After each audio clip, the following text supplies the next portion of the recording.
Voilà, là on entend un peu mieux quand même. Hein.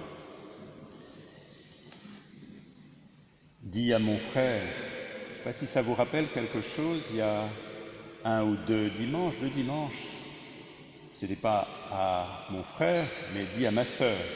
Ça vous rappelle quelque chose, non? Dis à ma sœur de venir faire le service avec moi.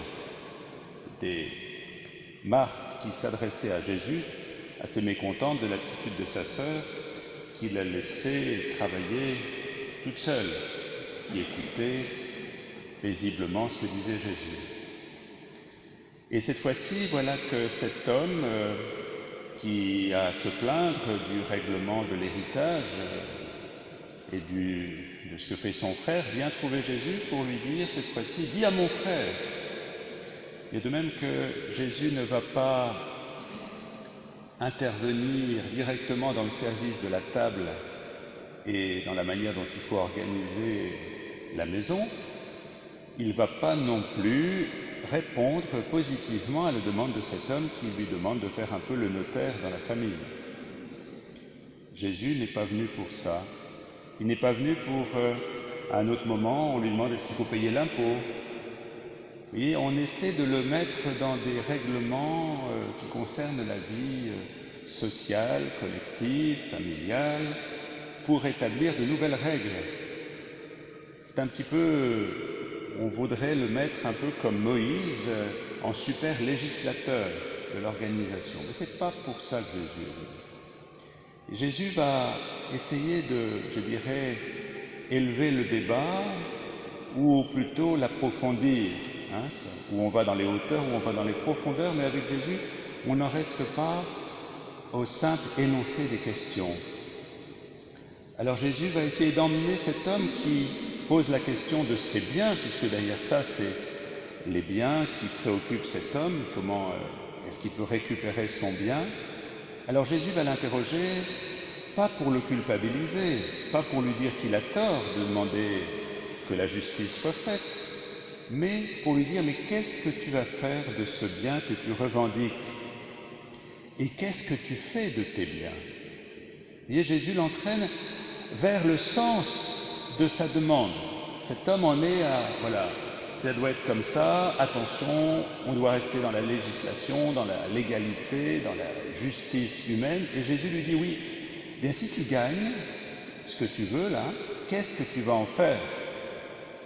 Et il lui prend tout de suite, il essaie de le préparer à recevoir éventuellement ce bien. Vous voyez, c'est comme les gens, moi je connais quelqu'un qui dit si je gagnais au loto, je serais bien ennuyé. Parce que j'aurais un tas de problèmes que je n'ai pas actuellement. Je serais obligé de gérer, de placer, je serais très angoissé, je suivrais le cours de la bourse en permanence. Vous voyez, tout un tas d'inquiétudes qui arrivent. Bon, c'est peut-être une plaisanterie, mais c'est pas faux. À partir du moment où on a du bien, qu'est-ce qu'on en fait? Et Jésus pose là la question à cet homme riche en lui disant, voilà, qu'est-ce que tu fais de ta vie? Et au fond, quel sens a ta vie? Est-ce que le sens de ta vie, ça va être de gérer ton bien? Et alors c'est intéressant parce qu'il va prendre une parabole, je ne sais pas si vous l'avez bien entendu parce que la sono n'était pas très bonne, mais c'est étonnant dans cette parabole le nombre de possessifs, ma récolte, mes greniers, mon blé, je rentre en moi-même, tout est centré par cet homme sur lui-même, ma récolte, mon blé, mon bien, ma pensée. On dirait que d'abord on ne sait pas s'il a une famille, on ne sait pas s'il a des amis, on ne sait pas s'il est croyant parce qu'il ne fait que parler de lui, moi, je, et mon bien. C'est un peu limité, hein? Et Jésus lui dit, attention, tu vois cet homme-là, il est tellement centré sur lui-même et sur ce qu'il possède qu'il n'est pas vivant. Il n'est pas vivant, il vit dans une angoisse permanente et il va mourir de son angoisse autour de ce qu'il veut avoir ou de ce qu'il a. Voilà. Il veut abattre ses greniers, en construire des nouveaux. Voilà. Une obsession, comme si toute sa sécurité, toute sa vie ne reposait que sur son bien, et finalement, il est possédé par son bien. Ce n'est pas son bien il ne possède pas son bien. Il est possédé. Bon, parce que on se demande ce que c'est qu'un possédé, bien en voilà un. Il est possédé par ses propriétés. Il ne vit plus que par elles. Et Jésus lui dit, est-ce que tu penses vraiment que ça a du sens? Toi qui attends ton héritage, attention, ne te laisse pas piéger par ce bien que tu voudrais recevoir.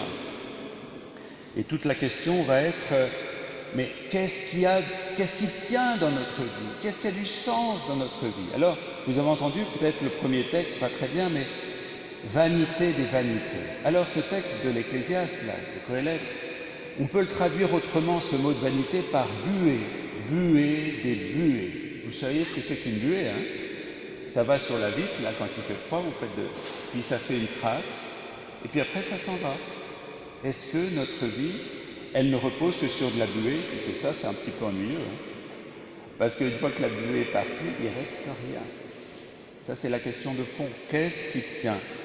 Et Jésus, il veut amener cet homme à trouver une raison de vivre supérieure à ses biens, autre que ses biens, qui ne va pas nier le fait qu'il a du bien. Moi, j'ai connu quelqu'un,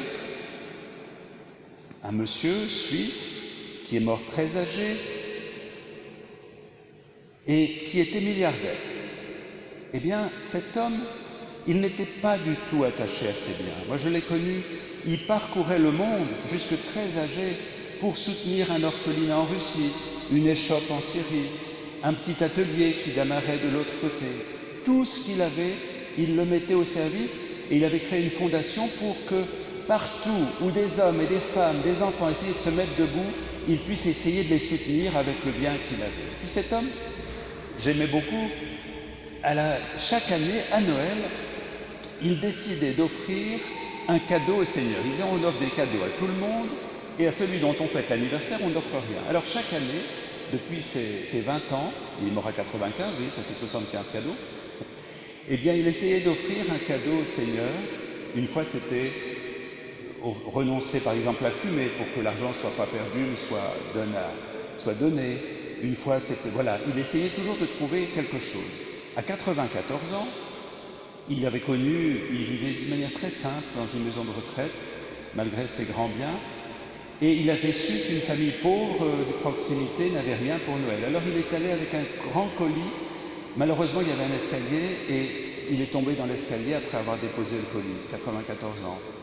Puis à 95 ans, il avait déjà 74 cadeaux qu'il avait fait, il ne savait plus quoi offrir. Eh bien, il est mort le jour de Noël, il a donné sa vie. Vous voyez? Donner, partager, aimer. C'est ça le sens de la vie. Qu'on soit riche ou pauvre, c'est la même chose. On peut être pauvre et puis très centré sur nous, riche, très centré sur nous. La question c'est, comme la pauvre veuve, vous savez, le Christ, il est émerveillé, il voit cette femme qui met 2 pieds 7, tout ce qu'elle a. Et il dit à ses disciples, regardez, c'est extraordinaire, tout ce qu'elle a. Alors, est-ce que je vais chercher à être riche en vue du royaume de Dieu? Ou est-ce que je vais essayer d'être riche en vue de moi-même? C'est toute la différence. C'est-à-dire, est-ce que tout ce que j'ai, mes richesses intellectuelles, spirituelles, culturelles, on en a tous, de tradition familiale, est-ce que je vais les offrir ou est-ce que je vais les garder jalousement? Vous savez, au désert, quand les Hébreux recevaient la manne, s'ils la gardaient, plus d'une journée, elle pourrissait. Ben, pour nous, c'est pareil. Si on garde pour nous nos richesses, elles pourrissent, elles ne deviennent pas vies. C'est une jeune juive, Eti Ilsoum, qui était en 42, qui écrit une très belle prière. Elle sentait que les choses allaient de plus en plus mal pour sa communauté juive. C'était une jeune femme qui a fait une grande expérience de Dieu en peu de temps. Et elle fait cette prière le 12 juillet 42. Alors qu'elle sait qu'elle risque de partir en camp. D'ailleurs, elle y est morte un an plus tard, en 43. Et elle sait bien que les choses tournent mal pour sa communauté et pour elle. Alors elle écrit ceci au Seigneur sur son journal. « Oui, mon Dieu, tu me sembles assez peu capable de modifier cette situation dans laquelle nous sommes. » Ah oui, les camps existent, les déportations existent. « Il m'apparaît de plus en plus clairement, presque à chaque pulsation de mon cœur, que tu ne peux nous aider à sortir de cette impasse dans laquelle nous sommes, mais que c'est à nous de t'aider. Elle veut aider Dieu, alors qu'elle est sur le point de partir en camp de concentration.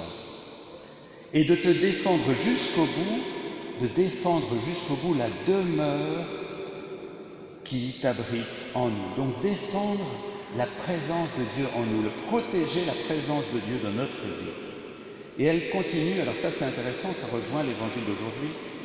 Il y a des gens, le croirait-on, qui au dernier moment tâchent à mettre en lieu sûr des aspirateurs, des fourchettes, des cuillères en argent, au lieu de te protéger, toi, mon Dieu.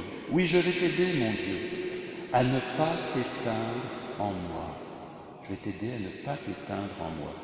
C'est pour moi de plus en plus clair, ce n'est pas toi qui vas nous aider, mais nous qui pouvons t'aider, et ce faisant, nous aider nous-mêmes. Voilà, est-ce que nous sommes prêts à faire le pari sur Dieu pour que tout ce que nous avons puisse prendre du sens, que notre vie puisse être belle dans le partage, dans l'amour, dans la fraternité. C'est un choix radical où je m'ouvre avec ce Dieu qui est tout ouvert par amour à la vie, aux autres, à Dieu, où je me referme sur moi-même et je meurs sur place. Bien que le Seigneur nous donne de faire le bon choix, de choisir la vie, de choisir l'amour, de choisir la vie fraternelle qui est le seul vrai bonheur.